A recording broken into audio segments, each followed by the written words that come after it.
gosto de escolher empresas que pagam bons dividendos, gosto de dividendos, todo mundo gosta, né? Todo investidor gosta de dividendos, mas eu escolho aquelas empresas que têm grande potencial de me entregar bons dividendos, ao mesmo tempo que tem potencial de valorização também, porque 5 empresas da sua carteira que você fala, essas aqui dificilmente eu tiro. Quais ações da sua carteira que você fala, não, essas aqui gosto e vou levar por dividendos?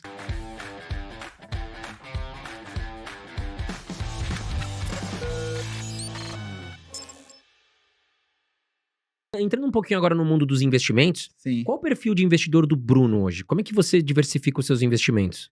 Bom, eu diversifico em várias classes de ativos. O meu perfil eu considero até arrojado, porque é 100% renda variável.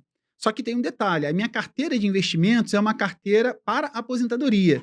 Então, algumas pessoas constroem uma carteira de investimentos pensando assim, eu vou começar a construir patrimônio, então eu vou ter o dinheiro ali do médio prazo, do curto prazo, e alguns sonhos ou realizações que quero fazer nesse período, daqui a 3, 4 anos. Então, faz muito sentido ter uma série de produtos que vão de encontro com esse objetivo financeiro, de prazos menores. Eu construí a minha carteira de investimentos exclusivamente para aposentadoria. Então, ponto final é para o longo prazo. Então, eu me dou o privilégio de ter uma carteira de 100% renda variável. Muitas pessoas acham que isso é um pouco arriscado demais, né? Mas talvez esteja indo de encontro também com o meu perfil. Eu sou uma pessoa otimista por natureza, sempre fui muito otimista. Minha esposa até falar sobre isso. Você sempre acha que tudo vai dar certo. Então, eu tenho esse cuidado de falar sempre isso lá no canal, porque minha carteira, o pessoal vê só ações, fundos imobiliários e investimento no exterior. Não tem um CDB, não tem um LCI, não tem... É legal? É claro que é legal para determinados objetivos. Para minha aposentadoria, eu pensei, bom, já que é bem para longo prazo, e como eu falei para vocês, né, eu planejei ela em 2017, comecei a fazer o primeiro aporte ali em maio de 2017, testando a corretora ainda, para ver como é que funciona. Tudo era novo para mim, né? Claro. Só que se eu pedir o dinheiro de volta, eles vão me dar o dinheiro, né? Todo tipo de incerteza tinha na minha cabeça ainda. E em 2018 eu falei assim, não, aí eu desenhei meu projeto todinho, sempre gostei de me planejar bastante, sempre gostei muito de planilhas, Excel e tudo mais. Quando eu não usava a planilha do Excel, eu também utilizava até minha própria agenda, então tinha uma série de anotações, assim. Sempre gostei disso, né? De alguma forma tentar me antecipar ou planejar com bastante antecedência o que vai acontecer no futuro. Quando eu planejei minha carteira foi de 2018 até 2037. Então tem um período aí de, sei lá, 20 anos praticamente, né? Então, bom, já como é para 20 anos, o que vai acontecer na política, na economia, o presidente que vai entrar, seja lá o que for, não vai ter tanta interferência na minha carteira assim. Então eu vou colocar em renda variável, gostei, me entusiasmei, assim com o mercado de renda variável e ainda continuo entusiasmado, muito feliz em continuar investindo, me sinto bem investindo e sem nenhum tipo de preocupação, mas também fica o alerta também para as pessoas que têm projetos de construir uma carteira para prazos menores, ter esse cuidado, não ser 100% renda variável, a não ser que seja um perfil um pouquinho mais arrojado. Mais arrojado. E você, hoje, sua carteira, como é que está diversificada, ô Bruno? Por exemplo, fundos imobiliários, ações, investimento exterior. Como é que você diversifica? Sim, eu adotei já desde o começo, né, a intenção de investir em várias classes de ativos diferentes. Então, eu invisto em fundos imobiliários, ações de empresas brasileiras e ações de empresas americanas. Lá no começo, e que é muito difícil você criar uma diversificação muito grande com pouco dinheiro, eu utilizei ETF. Então, tipo, BOVA11, IVVB11, né, e alguns fundos imobiliários. Eu me lembro que no começo foram 4 fundos imobiliários apenas, né? E aí foi aumentando o aporte e tal, e continuei. Depois aumentei um pouquinho mais de fundos imobiliários, BOVA11, IVVB11, mais fundos imobiliários, 10, 12, 14. Aí depois que BOVA11 ganhou um corpo maior, eu falei assim, vou vender todo esse ETF do BOVA11.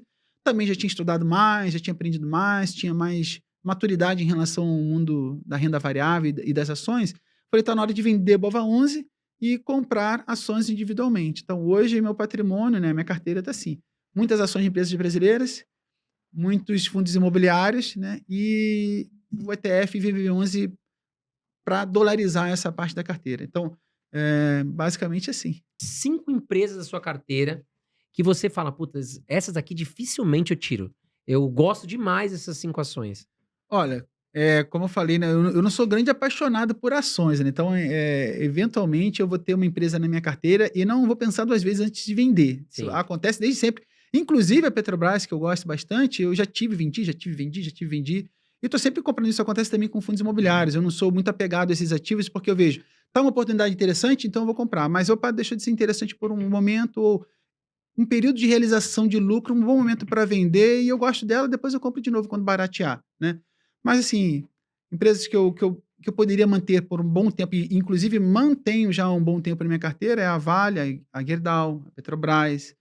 Que a Vale, aliás, ultimamente vem entregando bons resultados, né? E E pagando bons dividendos. eu acho. Taesa deve ser, né? Taizinha ali Taesa pode ser, para quem gosta bastante do setor elétrico, é uma boa empresa, é uma receita praticamente garantida ali que a empresa tem, né? Os contratos do setor elétrico, geralmente, eles duram muitos anos, né? Então, Sim. tipo, você tem aquela garantia de que vai ganhar dinheiro por muito tempo ainda. Então, isso gera uma sensação de conforto para o investidor, né? Quais ações da sua carteira que você fala, não, essas aqui gosto e vou levar por dividendos? Bom, como eu falei, né, assim, eu não tenho uma ação preferida, predileta, que vou carregar para o resto da vida, mas uma que eu gostei bastante, que me entregou bons dividendos, foi a Petrobras, inclusive, né? Que chegou a ser considerada uma das maiores pagadoras de dividendos do mundo por um período. Tem também a Vale, a Gerdau. Então, assim, eu gosto de escolher empresas que pagam bons dividendos, gosto de dividendos, todo mundo gosta, né? Todo investidor gosta de dividendos, mas eu escolho aquelas empresas que têm grande potencial de me entregar bons dividendos, ao mesmo tempo que tem potencial de valorização também. Porque numa conta simples, né, é melhor você ter uma empresa que pague, sei lá, 6% de dividendo, né, no ano, mas se valorize 60% ou 50%, 40%, do que você ter uma empresa que é uma boa pagadora de venda que fica estacionada, uma boa pagadora de dividendos que fica estacionada por um ano inteirinho ali. Pagou quanto? 12%, 13% de dividendo, 14%, mas também a cotação dela não saiu do lugar. Então, esse é o meu racional, é o meu entendimento que eu acho mais interessante para mim, que procurou, de alguma forma, fazer uma tentativa ali, matemática ali, de conseguir um retorno um pouquinho maior, mesmo me submetendo a um risco um pouco mais apimentado. Mas para quem tem uma carteira diversificada, acaba tendo uma certa segurança, né? Como você falou no começo, exato. Como você falou, tipo, dá para ter uma carteira de ações bastante conservadora, quase uma renda fixa, né? É verdade. Apostando em empresas que têm pagamento com regularidade, bastante saudáveis e tal.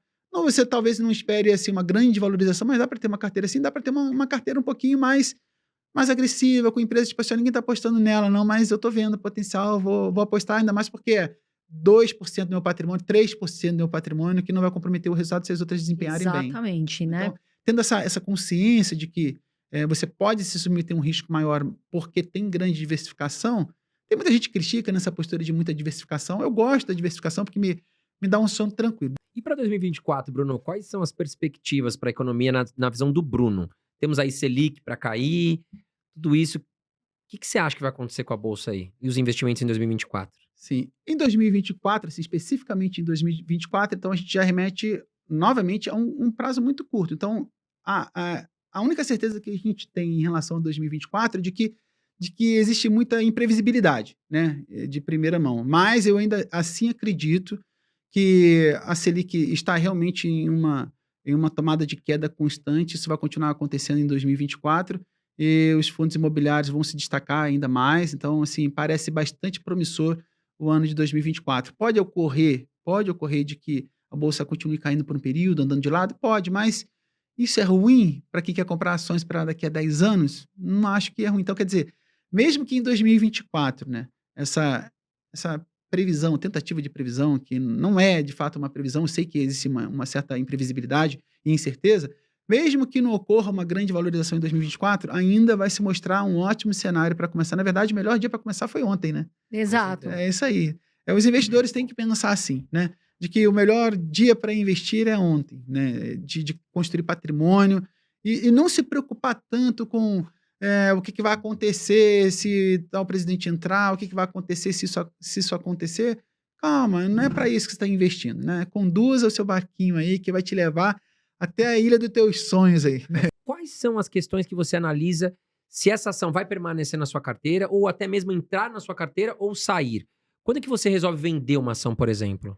Sim. Bom, eu adoto, como eu falei, né, a estratégia de pensar sobre as características daquela empresa, utilizando uma análise fundamentalista, mas adoto uma série de premissas, né? Então, por exemplo, a empresa tem que ter um bom PL, tem que ter um bom ROI, um bom ROIC, então uma série de fatores para poder se encaixar dentro de um grupo de ações, mas que tem características muito interessantes. E numa outra etapa eu olho mais a fundo Depois, como eu falei, né, eu vou olhar para o setor. Então, quando eu vejo que aquela empresa reúne uma série de qualidades e que de crescimento constante, uma série de qualidades, né? Eu falo assim, bom, essa empresa parece bastante interessante mesmo, tem um grande potencial de valorização. Inclusive, eu gosto bastante de utilizar a fórmula de Benjamin Graham para poder, em alguns casos, cabe isso, né? E para algumas empresas cabe isso. Então, eu gosto de tentar utilizar alguma métrica para poder identificar que aquela empresa tem potencial de valorização, e aí sim eu dou uma estudada um pouquinho mais a fundo. Bom, essa empresa é uma empresa interessante, gostei do que ela faz, gostei da história dela e não simplesmente olhei para um dado pontual, muito estacionado, né? Porque você fala assim, o PL, por exemplo, que é muito visto, né, por muitos investidores. Mas é uma fotografia, né? É um intervalo de tempo estacionado ali, uma fotografia. De onde essa empresa veio e para onde ela está indo. Né? Acho que isso são características que me deixam mais confiante em investir em uma empresa. Né? Então, é igual balança. A gente estava falando de academia aqui, né? E um dia desse eu estava comentando com um amigo meu sobre peso e tudo mais, a minha altura, eu não sou uma pessoa muito alta, qual peso e tal, e eu falando que estava insatisfeito com o meu peso. E aí eu falei assim, poxa, é uma coisa curiosa. Se eu falar que eu estou com 80 quilos, você vai falar que isso é bom ou é ruim, né? Algumas pessoas você até sabem, pela tua altura até sabe que é bom, mas não dá para dizer se a pessoa tá indo bem. Por quê? Essa pessoa está com 80 quilos. Quantos quilos ela estava 3 meses atrás? E 1 ano atrás? E se eu estava 4 anos atrás com 96 quilos? Se eu estou com 80 quilos hoje, pô, que legal, tu tá indo bem. Exato. Agora, se eu estava com 67, né? 67, quando eu tinha lá meus 25 anos, 27, 67. Então, você fala, tô com 80 quilos, bom, Bruno, o negócio tá meio mal pro teu lado, né? Então, assim, olhar para uma fotografia, eu acredito, né, que, na minha opinião, né, de que não dá uma capacidade de previsão assim tão interessante. Então, essa análise horizontal, né, de tipo, como foi o crescimento dessa empresa nos últimos 3 anos, nos últimos 5 anos, uma série de fatores, e aí me deixa mais motivado a investir nesse negócio. Qual é o momento em que eu deixo de investir? Né? Você perguntou, quando é que essa empresa sai da minha carteira? Quando o oposto acontece, quando eu vejo uma série de fatores indicando que aquela empresa passou a ser mal gerida, aquela empresa se tornou desinteressante, perdeu o potencial de valorização. Receita cai muito. Receita caindo muito, faturamento caindo muito. Então, quer dizer, existe uma série de fatores, e é claro que alguns fatores são imediatos. Então, se eu estou com uma empresa na carteira, por exemplo, eu nunca tive Americana, mas se de repente eu estou lá confiando na Americana, tendo muito bem, e poxa, a Americana relatou aqui uma denúncia aqui, e aí parece que o negócio está feio, e uma semana depois está em recuperação judicial.